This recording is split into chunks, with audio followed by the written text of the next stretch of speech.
de onde fala o ministro-presidente do Supremo, Luiz Roberto Barroso. Por volta das 19h30 de quarta-feira, dia 13 de novembro de 2024, um homem que já foi identificado se aproximou com uma mochila e um extintor de incêndio da Estátua da Justiça em frente ao Supremo Tribunal Federal e jogou um pano na estátua.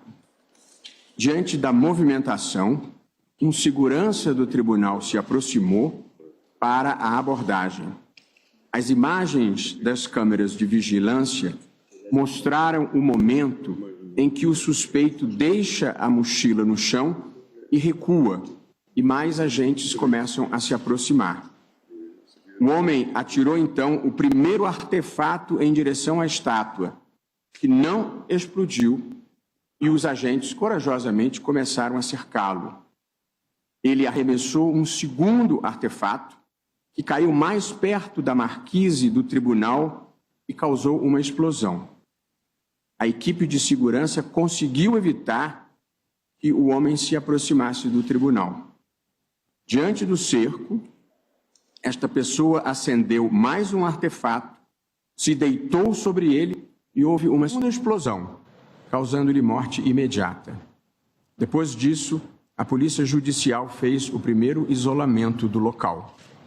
Na sequência, a Polícia Militar e a Polícia Federal assumiram os trabalhos em parceria com a nossa equipe de segurança para averiguar outros artefatos que estavam na roupa do homem, na mochila e os que ele havia arremessado.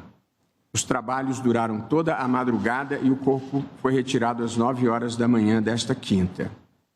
Em uma coletiva de imprensa concedida no fim da manhã de hoje, o diretor-geral da Polícia Federal, Andrei Rodrigues, informou que o autor do atentado mantinha um grande número de explosivos na casa alugada por ele em Ceilândia, que foi alvo de operação policial.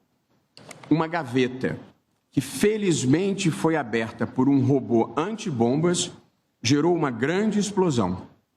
Ninguém se feriu, mas o episódio mostra o nível de periculosidade das pessoas com as quais estamos lidando. E eu queria aqui, muito especialmente, cumprimentar os agentes de segurança e da Polícia Judicial do Supremo Tribunal Federal pela atuação correta e corajosa, bem como a Polícia Federal e a Polícia do Distrito Federal pela presteza e empenho com que trataram do assunto. Esse episódio de ontem se soma ao que já vinha ocorrendo no país nos últimos anos. Em fevereiro de 2021, um deputado divulgou um vídeo com discurso de ódio, ofensas e ameaças aos ministros do Supremo Tribunal Federal, num grau inimaginável de grosseria e incivilidade. Em outubro de 2022, um parlamentar, notório por esquemas variados, desrespeita a ordem do Supremo Tribunal Federal e ataca os policiais federais com fuzis e granadas. Disse que fazia isso em nome da liberdade.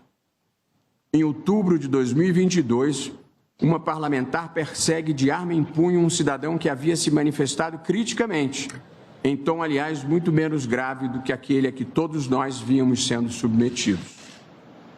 Ao longo dos meses de novembro e dezembro, após bloqueio de estradas, milhares de pessoas acamparam nas portas de quartéis por todo o país, pedindo desrespeito ao resultado das eleições e golpe de Estado. Muitos deles insuflados pela afirmação criminosamente mentirosa de que teria havido fraude nas eleições. No dia 8 de janeiro de 2023, milhares de pessoas, mancomunadas via redes sociais e com a grave cumplicidade de autoridades, invadiram e depredaram a sede dos três poderes da República. Relativamente a esse último episódio, algumas pessoas foram da indignação à pena, procurando naturalizar o absurdo. Não veem que dão um incentivo para que o mesmo tipo de comportamento ocorra outras vezes. Querem perdoar sem antes sequer condenar. A gravidade do atentado de ontem nos alerta para a preocupante realidade que persiste no Brasil: a ideia de aplacar e de deslegitimar a democracia e suas instituições, numa perspectiva autoritária e não pluralista de exercício do poder, inspirada pela intolerância, pela violência e pela desinformação.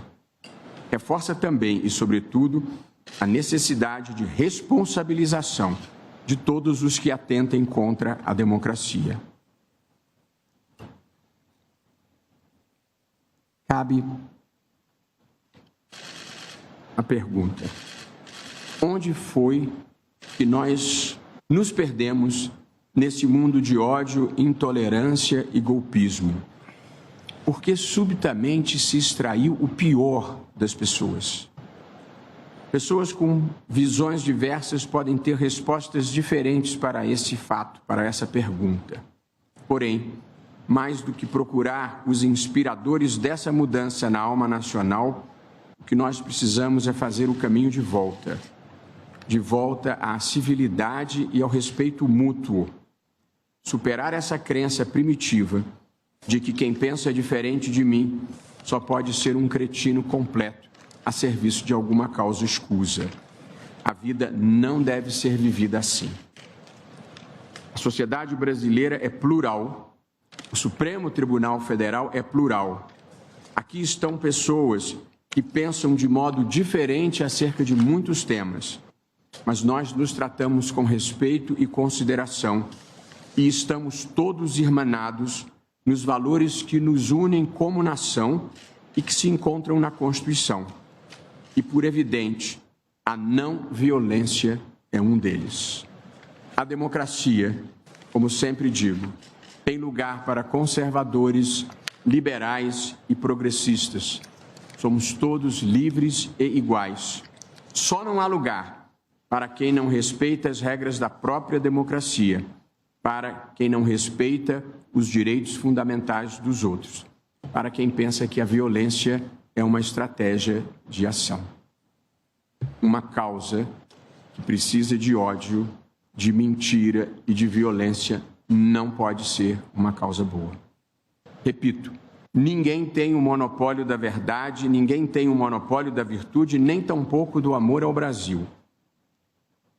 Amanhã, nós celebramos a proclamação da República. É uma boa hora de renovarmos nossos votos e nossas crenças nos valores republicanos. É uma boa hora para um novo recomeço, cada um pensando de acordo com suas convicções, mas sem desqualificar ou agredir quem pensa diferente. Uma pequena revolução ética e espiritual é o que estamos precisando. O Supremo Tribunal Federal, com sua função constitucional de guardião da Constituição, continuará a simbolizar os ideais democráticos do povo brasileiro e a luta permanente pela preservação da liberdade, da igualdade e da dignidade de todas as pessoas. O episódio de ontem será apenas mais uma cicatriz na história, uma história de superação e progressiva construção de um país melhor e maior. Em nome do tribunal, queria agradecer a solidariedade de todos os que assim se manifestaram e, de novo, fazer esse apelo a toda a sociedade brasileira por um novo recomeço, com civilidade, com respeito, com a capacidade de divergir sem precisar desqualificar quem pensa de maneira diferente. Nós estamos precisando retomar um tempo de civilidade e fazer essa pequena revolução ética e espiritual de volta a ser o que nós sempre fomos, um povo afetuoso, um povo alegre, um povo em que as pessoas se gostam e se tratam com respeito e consideração. Presidente. Pois não, ministro Gilmar Mendes. Senhor presidente.